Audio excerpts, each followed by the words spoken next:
Welcome to CSK Darbar. இன்னைக்கு election டேங்க. எல்லாரும் ஓட்டு போட்டிருப்பீங்கன்னு நினைக்கிறேன். ரொம்ப தமிழ்நாடு மக்களை நினைச்சா ரொம்ப ரொம்ப பெருமையா இருக்கு.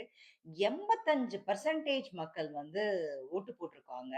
ஸோ இது வந்து 2011 அந்த ரெக்கார்டையே பிரேக் பண்ணிடுச்சாம். அதுலதான் நிறைய வாக்குப்பதிவு வந்து ஜாஸ்தியா இருந்து ரீசன்ட் டைம்ஸ்ல நிறைய வாக்குப்பதிவு ஆன எலெக்ஷன் 2011 அதையே மிஞ்சும் அளவுக்கு 85% வந்து ஓட்டு போட்டிருக்காங்க. ஸோ ரொம்ப ரொம்ப ஹேட்ஸ் ஆஃப்ன்னு சொல்லலாம். ரொம்ப ப்ரௌடா இருக்கு நம்ம மக்கள நெனச்சா அப்படின்னு கூட சொல்லலாம். ஸோ எல்லாரும் அலை அலையா மக்கள் போய் ஓட்டு போட்டிருக்காங்க.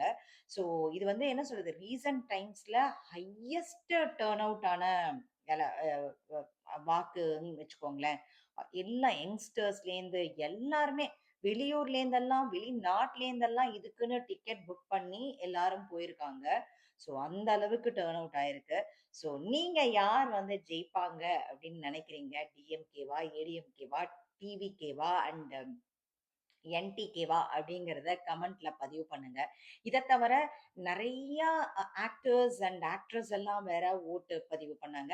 ஆஸ் யூசுவல் ஃபர்ஸ்ட் பெர்சனா வந்து நம்ம அஜித் குமார் அவர்கள் தான் வந்து ஓட்டுப்பதிவு 6 மணிக்கே வந்துட்டாரு. அவர் கரெக்ட்டா போல் பூத் தொடங்கும் போதே அவரு தான் வந்து கரெக்ட்டா வந்தாருன்னு வச்சுக்கோங்களேன். ஒயிட் அண்ட் ஒயிட்ல வந்து வந்தாரு.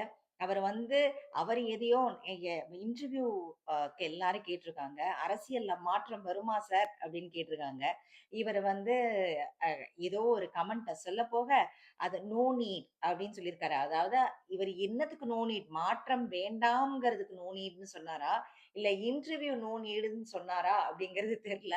ஆனா இன்டர்நெட்ல ஃபுல்லா எப்படி வைரலா போயிட்டு இருக்குன்னா, அஜித் அவர்கள் வந்து நோ நீட்ன்னு சொல்லிட்டாரு. அதாவது அரசியல்ல மாற்றம் தேவையில்லைன்னு ஒரு பக்கமும், அவர் வந்து இன்டர்வியூக்கு தான் நோ நீட் அப்படின்னு சொல்லி சொன்னாருன்னு மறுபக்கமும் ஒரு மாரி பெரிய அதாவது மூச்சு விட்டா கூட வந்து அது இன்னைக்கு இன்னைக்கு தேதிக்கு வந்து வைரல் ஆயிடும்னு வச்சுக்கோங்களேன்.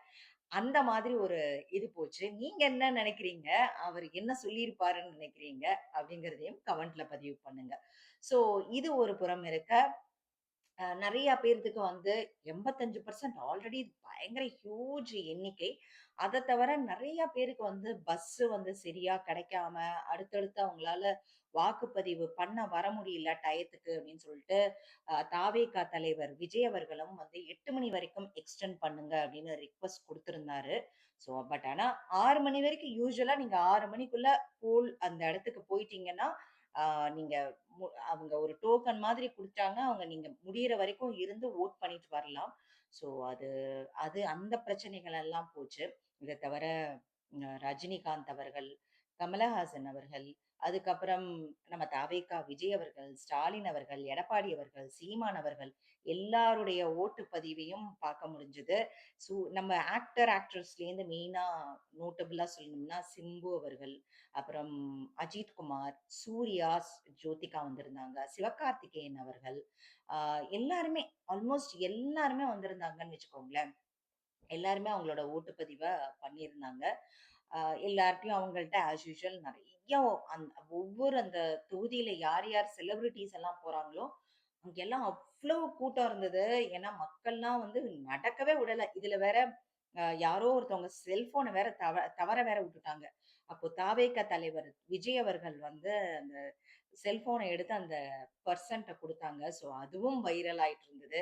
அப்புறம் இன்ஸ்டா பார்த்தீங்கன்னு வச்சுக்கோங்களேன், அப்படியே எலக்ஷன் ஃபீவர்ன்னு வச்சு சொல்லலாம். இன்ஸ்டால வந்து அப்படியே அடிச்சு நகர்த்திட்டு போயிட்டு இருந்தது.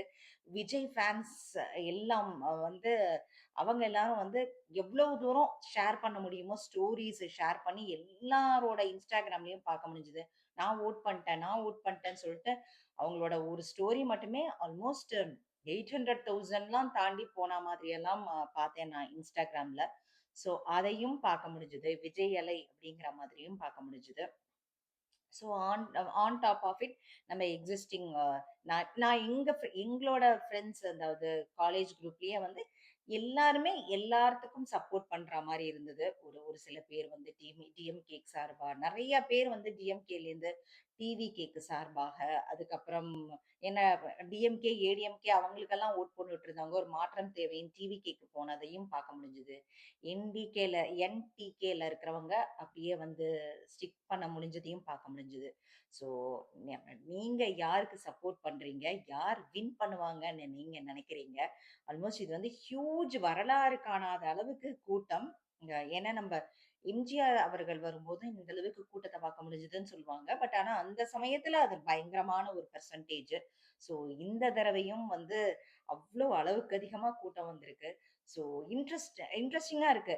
ஏதாவது தேர்தல் எலக்ஷன் ரிசல்ட்ஸ்ல ஏதாவது இது மாற்றம் வருமா இதுல? இல்லாட்டினா எக்ஸிஸ்டிங்கே வந்து மக்கள் வந்து இல்ல இவங்க ரொம்ப நல்லா டிஎம்கே கவர்ன்மெண்ட் ரொம்ப நல்லா பண்ணாங்கன்னு சொல்லிட்டு அதிலேயே ஸ்டிக் பண்ணிக்க போறாங்களா? அப்படிங்கிறதையும் பொறுத்திருந்து தான் பார்க்கணும். ஆர் ஏடிஎம்கே வந்து அவரும் பிஜேபியும் களமிறங்கி இருக்கிறதுனால, அவங்க 2 பேத்தோட காம்போக்கு நெறைய வாக்குப்பதிவுகள் வருமா? எல்லாமே பொறுத்திருந்து தான் பார்க்கணும். ஸோ இது வந்து ஒரு இன்ட்ரஸ்டிங்கான ஒரு எலக்ஷன். ரொம்ப எதிர்பார்ப்புக்கும் இடையே வர ஒரு எலக்ஷன்னு சொல்லலாம். அதே மாரி டிபேட்லாம் இப்ப ஆல்ரெடி ஆரம்பிச்சிருச்சு. எல்லாம் யாரு ஏன்னா எக்ஸிட் போல் வேற இப்ப நடக்கும். அதாவது எலக்ஷனுக்கு அப்புறம் ஒரு போல் வேற வைப்பாங்க. அதுல வந்து யார் வின் பண்ணுவாங்கன்னு சொல்லுவாங்க. என்ன நம்ம பண்ணினாலும், உங்க கடமைய நீங்க பண்ணிட்டீங்க. மே 4த் அன்னைக்கு ரிசல்ட்ஸ் வந்துரும். நம்ம யார் அடுத்த சிஎம்ங்கிறத நம்ம பொறுத்திருந்து தான் பார்க்கணும். பட் ரொம்ப ரொம்ப இன்ட்ரஸ்டிங்கா இருக்கு. ஐ அம் சோ ஹேப்பி. இவ்ளோ வாக்குப்பதிவு இன்னும் 100% வந்திருந்தனா பயங்கர ஹேப்பியா இருந்திருப்பேன். பட் இருந்தாலும் நான் ரொம்ப happy. Thank you so much மக்களே.